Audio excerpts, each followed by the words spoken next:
Back to the Sports Rock Show. Rock. We're going to get into some professional football right now. Of course, we've got to discuss the Brownies' win over Pittsburgh and Cleveland. Wasn't pretty by any means. The Browns forced, 8 turnovers? Won by 6 points. And only won by 6 points. Should have won by a whole lot more. Yeah, that's just because Pittsburgh had Badge at quarterback, who, to be honest with you, I think I would have brought Tim Couch back from the local IGA and let him play. Probably would have done better. So the Browns pick up a much-needed victory. Pat Shurmur beats another division rival. What do we think about that win, Mr. Becknell? Well, I don't, all things considered, I don't think Charlie Batch played all that badly. No, he did not. Not overall. He did throw 3 picks. He didn't. Granted that. Okay, let's say I don't think he played that badly. He didn't play that good either. But I don't think I've ever seen. And somebody should look this up. Somebody out there, look it up. I don't think I've ever seen a game where all 4 running backs for one team fumbled. Yep.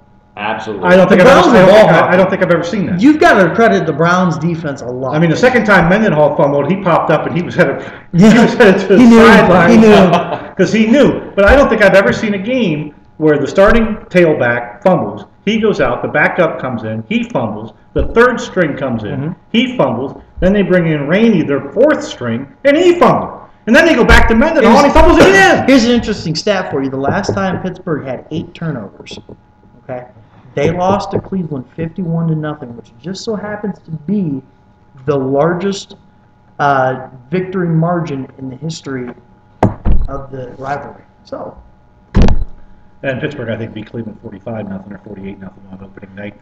When Cleveland came back, but not 51-0. No, it was bad. Yeah, they smoked. Right. Maybe not in points, it was bad. They probably could have made it more than that. But a win is a win is a win in the National Football League. It's a W. Right. Yeah. And I don't care. We're on the right side of the board. Cleveland has lost many games to 3rd-string quarterbacks and 4th-string quarterbacks that I can remember. So it doesn't matter how you get the win. They're still professional. They still play on Sunday. Cleveland played against Pittsburgh. They stood up and played them tough. I mean, they smashed them. Yeah, they smashed them. Man. They knew it was going to be a physical football game. Yep. And we see the Browns play a physical brand of football. They did it with the Ravens the second time around, especially, as they went toe-to-toe with them and said, "Hey, we're not backing down." And that is maybe to some credit to Pat Shurmur, maybe some credit to Dick Jauron, and a lot of credit to the players themselves. Say, "Hey, we're sick and tired of getting beat up by these guys. We got to stand up for ourselves." You got to bully the bully. Do you see this being a turning point in this rivalry? Do you see it starting going more back and forth instead of Pittsburgh down? No. I would say if they had beaten them with Ben, maybe, but not until they beat them with Ben consistently. Zach? Yeah, I agree. I mean, we did beat them, what was that, like 3 years ago? I think we got that one win. Yeah, we beat them 10-6 on a Thursday night. Yeah, on a Thursday night. Yeah, it's still going to be. I could see us, not getting our, asses reamed every time we play them all the time. But I expect them to be more competitive now. Well, last year in that game that they knocked McCoy out, they didn't be able. That was like a 13-6 win or something like that. I mean, the Browns play Pittsburgh tough both games usually. Last year were tough games. They usually play Pittsburgh pretty tough. So, well, if you go back to this year and the Browns. Losses last year. Most of their games they lose. They get blown out occasionally. Most of their games are within a touchdown. Yeah. Most of them. I think this year they shoot themselves in the foot. They're sitting at 3-8 this year. I can think of one game that they probably really didn't have a chance of winning, and that was the Giants game. And they were up 14-0. The Giants game, the first Cincinnati game, and they were sluggish. But other than that, yeah. Right. But the Ravens they played tough. Buffalo kind of got us. We didn't play Buffalo. We were lackadaisical. Yes. Sluggish is a good word against Buffalo because Buffalo's not a very good team. Right. Had we get Buffalo now, I think we'd beat them. I think we'd beat them now. So I think that's coming into playing Oakland this week. We're both 3-8. Yeah. But it's a very different 3-8. Oakland's phoned it in. Yeah. For the last 4 or 5 games. And Cleveland needs a win on the road. They've lost 12 straight on the road, going back to last year. I personally think that the Cleveland Browns are on the upswing as far as a better NFL team. Yeah, oh yeah. Playoff team, not by no means now, but I think they're definitely on the upswing. They've got a lot Well, of if talent. we want to They've stay got on a lot. that upswing, you cannot lose to Oakland this week. No, You cannot come off And you with a can't big lose to win Kansas over City. Pittsburgh. No. You We can't have lose to to take Kansas. We got Oakland. one game at a time, though. One game at a time. You got Oakland. You One got at a what? time. Kansas City, Washington. Washington, Pittsburgh again, and who else? Denver's between Denver. Washington and Okay, Pittsburgh. so realistically, this team could and should win 3 more games. Oakland, Kansas City, Washington's a winnable game. If they- Pittsburgh's a winnable game. Well- if they played the games on paper, I'd say yes, but they don't. So my question to you then, and here we go again. And Washington won't be easy. Here we No, go again. Washington's a good My team. question to you is Washington's this. a good team. The Browns go out and they beat. It doesn't matter what combination, but they beat Pittsburgh again and wind up with 6 wins. Does Pat Shermer keep his job? He would have beaten Pittsburgh twice and finished with 6-10 record. I which is think improvement over last Pat year. Shermer's sitting right now about 50-50 whether he keeps the job or not. I agree. You're saying he goes out and wins 4 of the next 6, the last No, 6, or three. 3 of the last 5? Yes. One of them being Pittsburgh. And this team has not quit. They play hard. I think one of them has to be Pittsburgh.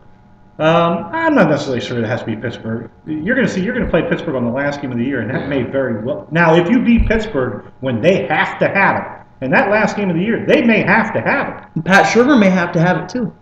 Well, he might, but that's A lot of these we guys- don't know that. We Right. can see on paper that Right. Pittsburgh coming into the last They're game gonna have to win. has to win to get in. They gotta win And out, we beat them basically. in their own backyard. That I don't know if that I don't want to say that elevates Pat Shermer to keep his job, but Hard to fire him after that. it would be. Because we have not swept Pittsburgh since we've come back. He'd be the only coach, probably the first coach to do that since probably Marty Schottenheimer. I mean, I don't know Marty. I don't know. I don't even know ever Marty did swept it. them. I don't know if he ever swept them. it's been a long time But since that's we've beating swept Pittsburgh in Pittsburgh, and they by that time they should be at fairly as full strength as they are. All They right. didn't have Antonio Brown. I mean, Right. they had a lot of players missing. Yeah, but you know what? Going on that record, there are 2 of those though. I don't give that to anybody because fucking Cleveland's had their struggles through this season. Yeah. Had we had our full strength the whole entire year that we That's, played, you know, we might have about 3 more wins than what we've actually got. I So certainly, I won't I go certainly that like way. the way the defensive line looks now with Ruben and Taylor. Oh, yeah. Awesome. Night and day. Awesome. They're Night so and day. deep too. They were ball hawking. They stopped the run. Mendenhall was back. Didn't do anything.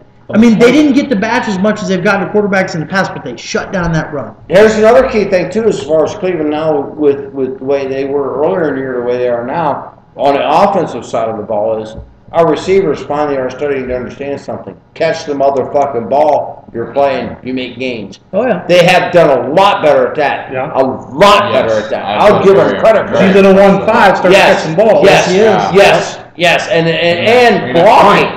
blocking. The receivers have been seen. You've actually seen receivers blocking on the Cleveland Browns team. Yeah. Oh, yeah, Trent Also, it's Richardson. like they know how important it is. when Richardson gets that ball out in the flat, he's usually guaranteed at least 20 yards. At At least. Yeah. Usually. Well, you're not going to arm tackle. No, you don't go high on this man. This And man's usually a fucking one ball guy player. hasn't really brought him down a whole lot this Nope. year either. Well, actually, And you've that had 4 or 5 that haven't brought him That down. touchdown run Sunday where he took it up the gut Yes. and made a couple guys miss, that was a beautiful run. Yeah. It But really he's was. also right down getting- that heart of that Pittsburgh defense. But he's also getting blocking downfield with his receivers, and he's also getting his receivers Yeah. now are finally starting to catch Little the freaking catching ball, the ball. man. They're catching Gordon, the football. Gordon has shown flashes Yes, of he really has. being a number 1 guy. Splash, Ben splash. Watson has been dusted off and Yes, is yes. playing well. Yeah, we don't even miss Evan Moore. Everybody was bitching about Evan Moore. I think Cameron Jordan or Jordan Cameron or whatever his name is. Cameron. He stepped right up. And Jordan He Cameron. stepped right up. That was a nice catch. And he needs to be You know, more Yes. implemented. Yes. Yes, yes, he And does. you know, Massaqua's been lost in the shuffle. Cooper stepped up. Masco had a couple catches Sunday, Yeah. pretty big catches. And he may be lost in the shuffle once the season's over. Yeah. Who's that? My squad? Cooper- Yeah, I believe he will be. Ball. Actually, I believe he will I mean, be. you got Benjamin as the speed guy. Benjamin is your... Well, they're almost a touchdown better than they were last year. Yeah, that's a major... I think offensively they're like 10 points better, aren't they? I think they went from like 13 to about 19. That's a They had a couple major games where they improvement. came down. Yeah, that's true. That's a big improvement from last year to this year. And It's a big you improvement. look at it, you look at Whedon. I think he's a big time improvement over McCoy. I just do. The guy's got a cannon He for an has- arm. he has the cannon. He's played very well, and then there's times where he looks like he's never picked up a football. He looks like a before. rookie. But the thing And is, he though, is what? you could argue- What is he? What is he, gentlemen? But the thing is A this, though, rookie. but real quick, He's a though, rookie. you could argue he didn't play well against Pittsburgh, okay? Even though his numbers were not much worse than Colin Kaepernick, who everybody's been claiming is the next coming of Steve Young. So, he didn't play well against Pittsburgh, and air quotes, yet they won, okay? He didn't play very well against, who's the last team they beat?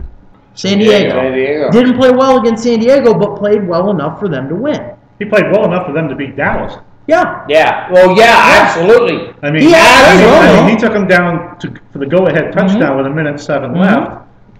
Their defense let them couldn't down. hold Their defense And let them a lot hold. of people think, well, their defense is, they're so much better, they're so much better. They are so much better, but until I see that killer instinct at the end of the first half and Shut at the them end of the game, down. Yes. Shut I still have them down. reservations about the D. Yes. Yeah, you got, and you're right, I Mr. agree. Beck. Now you I got to agree. shut them down, man. You got to shut them down, and we haven't done that yet. So moving on, let's discuss a couple teams that may be looking for new coaches. Okay, the Jets are sitting at 4-7. Are they looking for a new coach? Quick, yes or no? I'd have to say yes. Jets? Yes. No. I would say the Jets are probably looking for a new GM.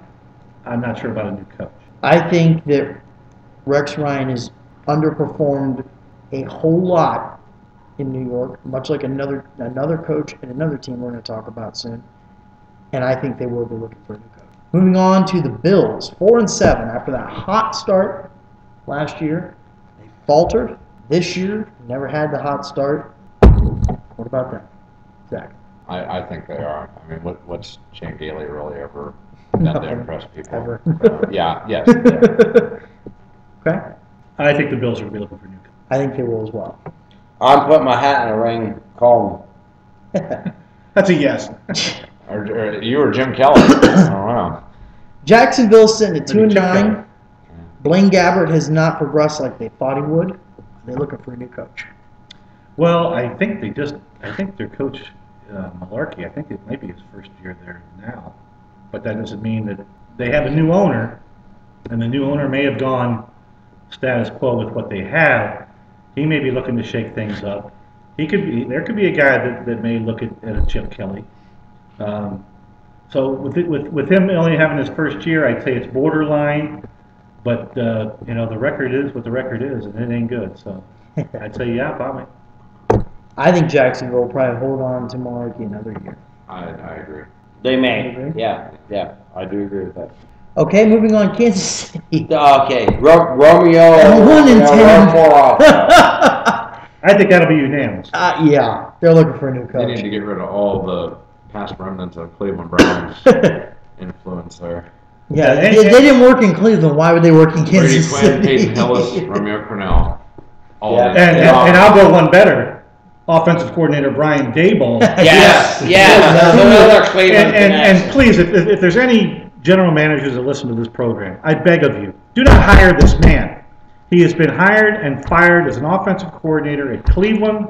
He was hired and fired as an offensive coordinator at Miami.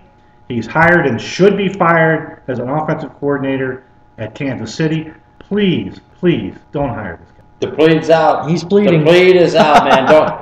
Dable come on. Dable That's three sucks. strikes and you're out. I mean, come Yeah. on. Well, not only did he not succeed, those are some bad teams, and you could argue that he was the reason why. I mean, look at Miami this year. Miami's played a lot better this year. Brian Hartline's almost got He's 1,000 gone. yards Yeah. receiving. Brian Hartline's gonna be a free agent. But the Browns may hire him because We need to- the Browns love hiring terrible offensive coordinators. Yeah. That was in the past, dude. We need to start Things are a lot a different Facebook now. page. Things are a Do lot not different. hire now. Brian Dable.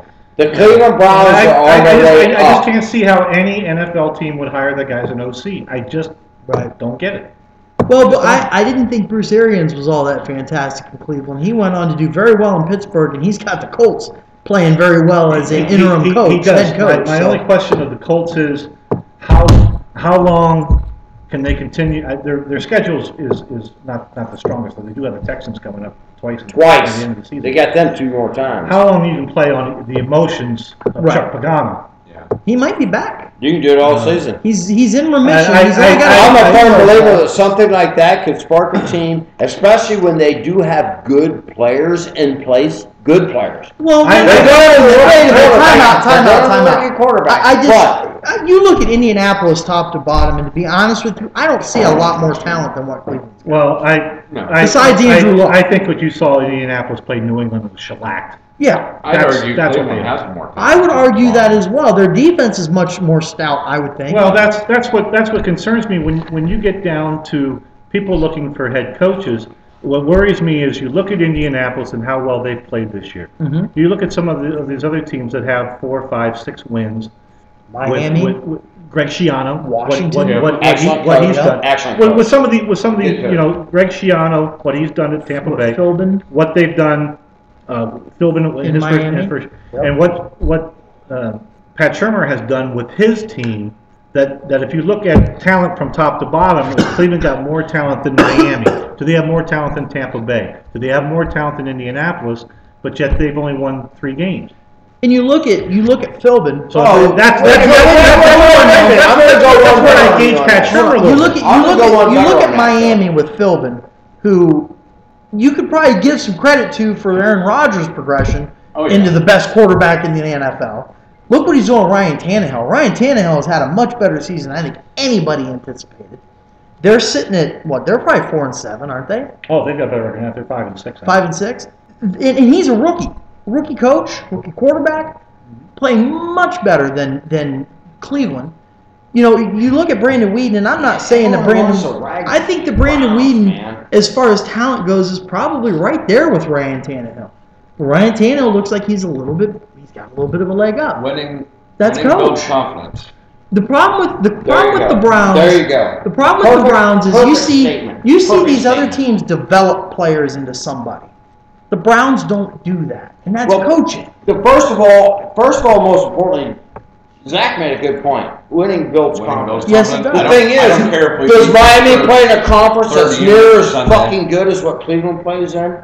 Do they play the teams that are that good? No. Well, Miami plays in a conference with the Jets, the Patriots, and the Bills. You play who's on your schedule.